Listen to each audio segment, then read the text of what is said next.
আপনি যখন একা থাকেন তখন আপনি কি করেন? সত্যি করে বলুন। আল্লাহর সামনে এই প্রশ্নর উত্তর দিতে পারবেন? দেখুন, আমরা সবাই বাইরে খুব ভালো মানুষ। মানুষের সামনে আমরা ভদ্র, নম্র, ভালো আচরণ করি। সবাই বলে এই মানুষটা অনেক ভালো।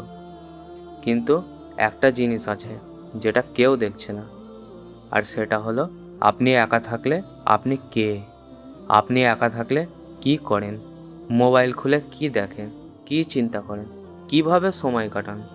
এই জায়গাটাতেই আপনার আসল পরিচয় লুকিয়ে আছে। আমরা অনেক সময় ভাবি মানুষ তো দেখছে না, একটু করলে কি হবে, আস্তে আস্তে ঠিক হয়ে যাবে। কিন্তু একটা জিনিস আমরা ভুলেই যাই, আল্লাহ সব দেখছেন। আপনি একা রুমে, দরজা বন্ধ, কেউ নেই, কিন্তু আল্লাহ আছেন। আপনি যা করছেন, যা ভাবছেন, যা দেখছেন, সব কিছু আল্লাহ দেখছেন। একটা প্রশ্ন করি আপনাকে, যদি এখন এই মুহূর্তে আল্লাহ আপনার সামনে এসে দাঁড়িয়ে যেতেন, আপনি কি একই কাজ করতেন? আমাদের সমস্যা এখানেই। আমরা মানুষকে ভয় পাই, কিন্তু আল্লাহকে ভয় পাই না। মানুষের সামনে পাপ করতে লজ্জা লাগে, কিন্তু একা থাকলে লজ্জা থাকে না। কেন? কারণ আমরা ভুলেই যাই আল্লাহ আমাদের দেখছেন। দেখুন, জীবনে সমস্যা আসবেই, কষ্ট আসবে, মন খারাপ হবে, হতাশা আসবে। তখন আমরা একা থাকি, আর সেই একাকিত্বেই আমরা ভুল পথে চলে যাই। কেউ হারাম জিনিসে চলে যায়, কেউ সময় নষ্ট করে, কেউ গুনাহে ডুবে যায়, আর তারপর মন আরও খারাপ হয়। আপনি কি জানেন, এই একাকিত্বই হতে পারে আপনার সবচেয়ে বড় শক্তি? যদি আপনি চান, আপনি একা থাকলে দুইটা রাস্তা আছে, এক গুনাহের রাস্তা, আর দ্বিতীয় আল্লাহর রাস্তা।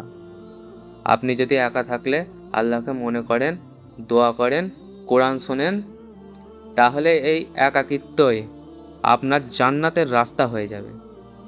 ভাবুন তো, আপনি একা, কেউ নেই, চুপচাপ বসে আছেন, আর আপনি বললেন, ইয়া আল্লাহ, আমি খুব দুর্বল, আমাকে মাফ করে দিন। এই একটা দোয়া আপনার জীবন বদলে দিতে পারে। আমরা অনেক বড় বড় দোয়া খুঁজি, কিন্তু আল্লাহ তো আপনার মনটা দেখেন। আপনি একা কাঁদলে আল্লাহ সেই কান্না দেখেন। রাসূলুল্লাহ সাল্লাল্লাহু আলাইহি সাল্লাম বলেছেন, যে ব্যক্তি একা আল্লাহকে স্মরণ করে এবং তার চোখে পানি আসে, সে কিয়ামতের দিন আল্লাহর ছায়ায় থাকবে। কিন্তু আমরা কি করছি? একাকিত্ব পেলেই আমরা গুনাহের দিকে চলে যাচ্ছি। আজ থেকে একটা কাজ করুন। আপনি একা থাকলে নিজেকে প্রশ্ন করুন, আমি কি এখন এমন কিছু করছি যা আল্লাহ পছন্দ করেন? যদি উত্তর না হয়, তাহলে সাথে সাথে থেমে যান। হ্যাঁ, কঠিন লাগবে, কিন্তু মনে রাখবেন, আল্লাহর জন্য কিছু ছাড়লে আল্লাহ তার চেয়ে ভালো কিছু দেন। আপনি যদি গোনা ছাড়েন, আল্লাহ আপনার মনকে শান্তি দেবেন। আপনি যদি দোয়া করেন, আল্লাহ আপনার সমস্যা সহজ করবেন। আজকের পর থেকে আপনার একাকিত্বকে বদলে ফেলুন। এটাকে গুনাহের সময় বানাবেন না, এটাকে আল্লাহর সাথে কথা বলার সময় বানান।